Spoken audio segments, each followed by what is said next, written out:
Il voulait devenir pasteur. Il y a 2 ans, un homme qui écoute mon émission radiophonique m'a demandé comment il pouvait devenir pasteur de la science divine.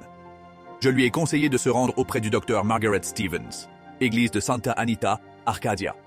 Elle y dirige un merveilleux collège sacerdotal d'où sont sortis plusieurs diplômés, hommes et femmes. Les enseignants sont le P.R. Holland, le P.R. Bach, le Dr. Stevens et plusieurs grands professeurs de métaphysique. J'ai revu ce jeune homme dimanche dernier et il parle toujours de devenir ministre du culte car, selon lui, c'est ce qu'il veut vraiment. Cependant, il n'a rien fait pour atteindre son but. Il ne s'est pas rendu au collège pour se renseigner ou s'inscrire. Autrement dit, il n'a fait aucune démarche pour réaliser son plus cher désir. Il n'a fait aucun effort. Nombre de personnes sont comme lui. Elles disent « Je dois apprendre l'espagnol ou l'allemand, car c'est très important pour nos affaires. » Elles ont eu amplement l'occasion d'apprendre ces langues, mais n'ont rien fait. Elles ne font que « Je connais un homme qui, depuis 10 ans, parle d'écrire un livre sur les expériences extraordinaires qu'il a vécues à la guerre. À plusieurs reprises, je lui ai suggéré qu'il n'avait qu'à s'asseoir et à écrire et ne pas attendre que Dieu écrive. S'il commence, Dieu commence aussi.